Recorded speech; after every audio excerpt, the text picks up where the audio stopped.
Olá e bem-vindos! Hoje vamos explorar um tema que nos fascina a todos, mas que também pode intimidar um bocadinho: a criatividade. Sem dúvida. Pensamos logo, sei lá, em Einstein, Picasso, nos grandes nomes, não é? Aqueles que parecem ter tido assim uma ligação direta à inspiração. Pois é quase instintivo. Mas será que é mesmo assim? Será que a criatividade é um dom assim tão raro, quase divino?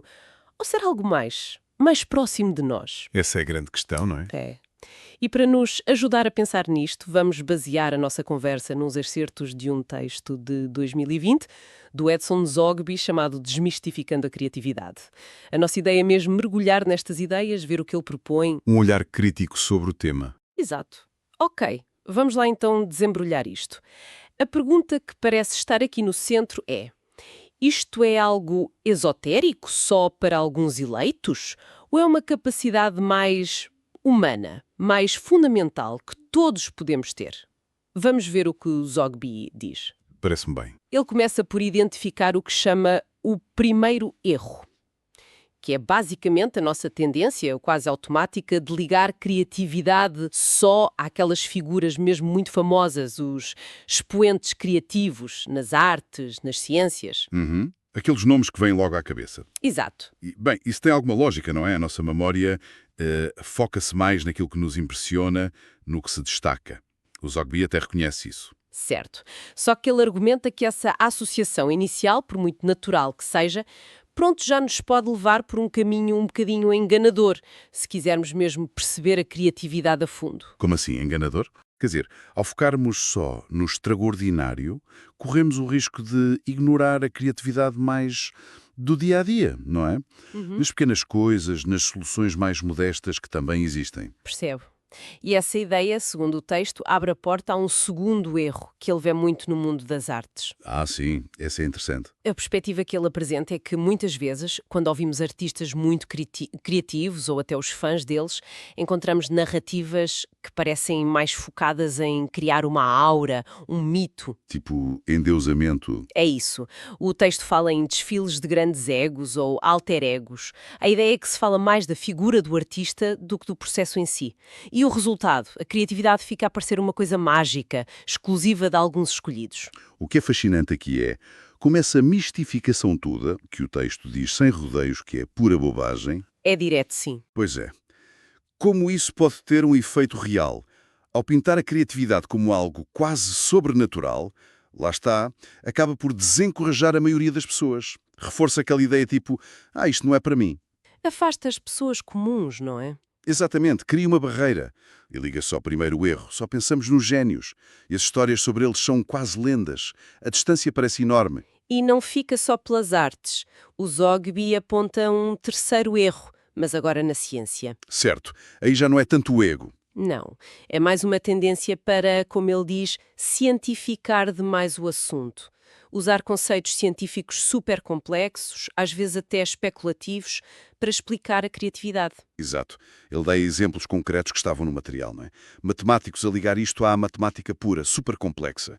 Ou físicos a usar analogias com a física quântica, que já por si é cheia de mistérios. Sim, ele até menciona que existe literatura sobre cérebro quântico e coisas do género. Pois, quer dizer, tentar explicar uma coisa usando outra ainda mais complicada. Parece contraproducente. É essa a crítica implícita no texto.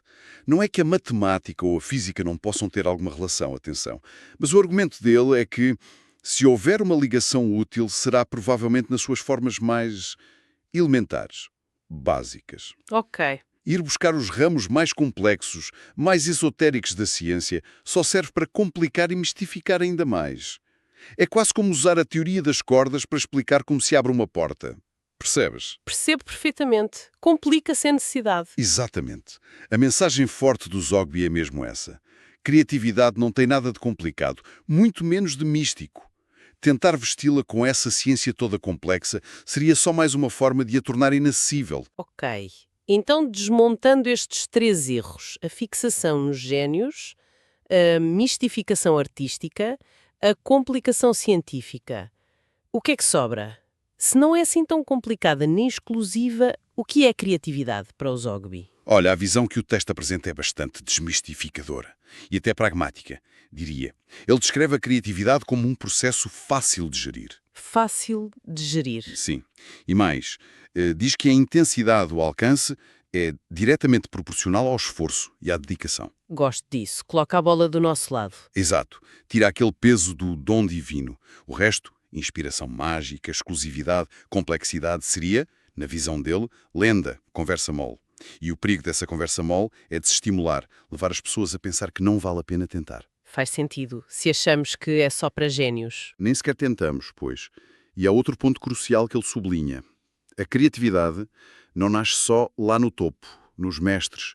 Pelo contrário, ele defende que ela nasce no nível mais básico do conhecimento. Como assim? O argumento é simples. Toda criança é criativa e o seu nível de conhecimento é bem baixo.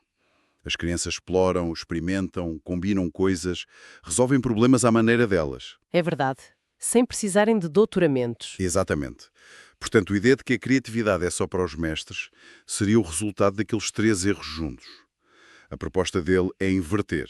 Reconhecer que a criatividade é, na base, acessível. É aqui que fica mesmo interessante.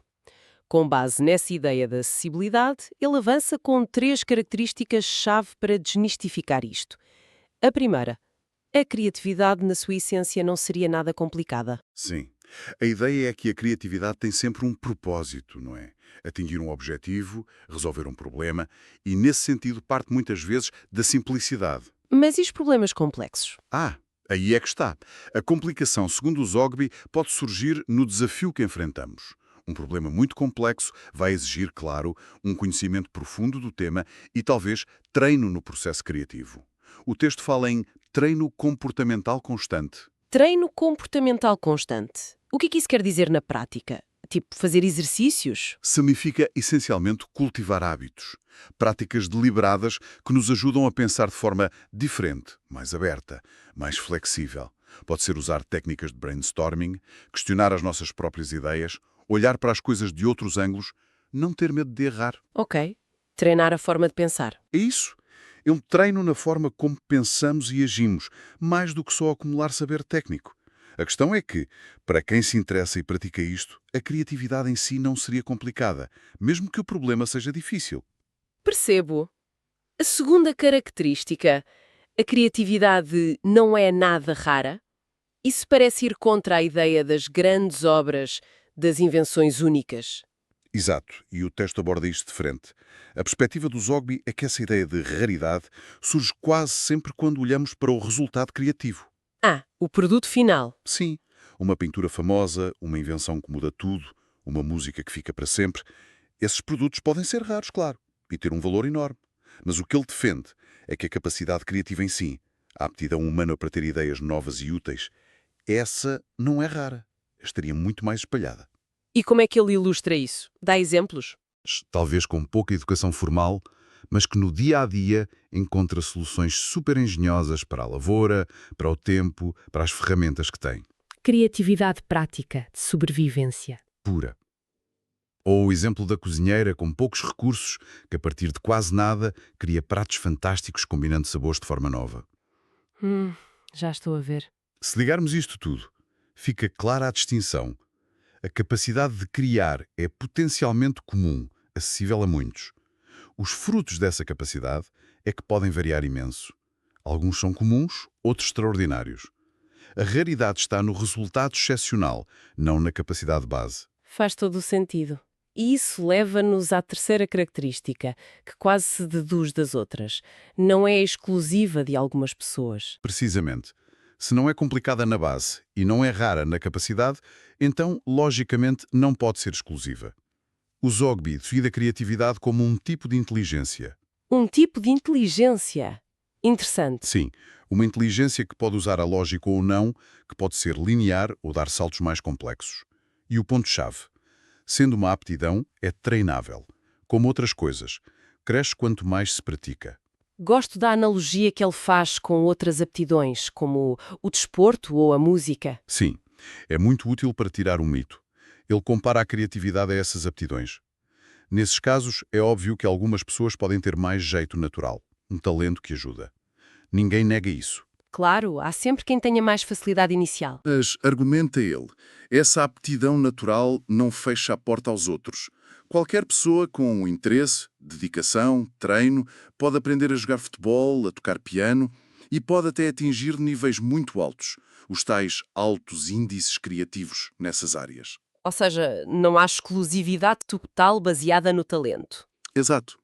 Claro que, como em tudo, quem junta mais aptidão com mais dedicação e treino, e às vezes sorte, tende a ter resultados mais notáveis.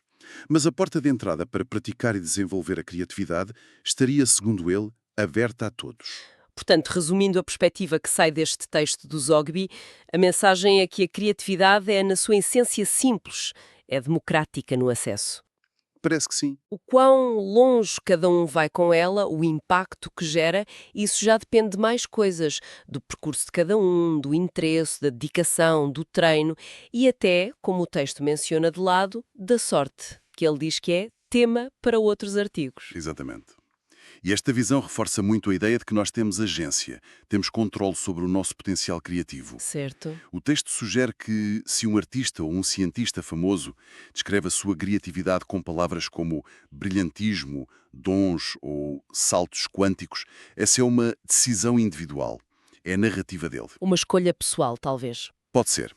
Uma forma de se apresentar, talvez até de se proteger, mas não deve ser vista como a descrição universal da criatividade. Aliás, a frase final do texto é quase um grito. Nunca se engane, nem se assuste. Apenas criativice. É um convite à ação direto, deixar os medos e experimentar. É isso mesmo. É uma mensagem poderosa. Parece que tira muitas barreiras psicológicas que nós próprios às vezes construímos. Sem dúvida. E levanta uma questão importante, que fica ali meio nas entrelinhas. O foco do texto é desmontar mitos, simplificar. Mas ao fazer isso, e ao dizer que a criatividade cresce com o esforço e a dedicação, ele aponta indiretamente para onde está a chave. No interesse ativo, na prática deliberada, no tal treino comportamental. Embora ele não detalhe o como fazer isso, indica a direção. A responsabilidade e a oportunidade estão muito connosco. Ok, então, recapitulando as ideias principais desta nossa exploração do texto do Zogby. A criatividade, vista assim, parece libertar-se daqueles mitos pesados, da genialidade e da complexidade. Fica mais leve, digamos. Sim, emerge como uma capacidade humana fundamental, simples na base, treinável e, mais importante, acessível a todos. Parece que floresce mais do interesse e da dedicação do que de dons misteriosos. A lição parece ser não nos deixarmos intimidar por essas narrativas de exclusividade. Exato. A porta está aberta, como disseste. Pois. E partindo daí, dessa ideia de acessibilidade, talvez um pensamento final para ficar a pairar. Se a criatividade é, na essência, tão básica e acessível como o Zogby sugere, e não depende assim tanto de genialidade rara ou de processos mágicos, então quais serão as verdadeiras barreiras? Aquelas que ainda hoje impedem que mais pessoas explorem e usem o seu potencial criativo no dia-a-dia. Boa pergunta. Serão barreiras externas, da educação, do trabalho? Ou serão barreiras mais subtis internas, autoimpostas, medo de falhar, falta de confiança ou simplesmente a inércia de não tentar? Pronto, fica a questão no ar.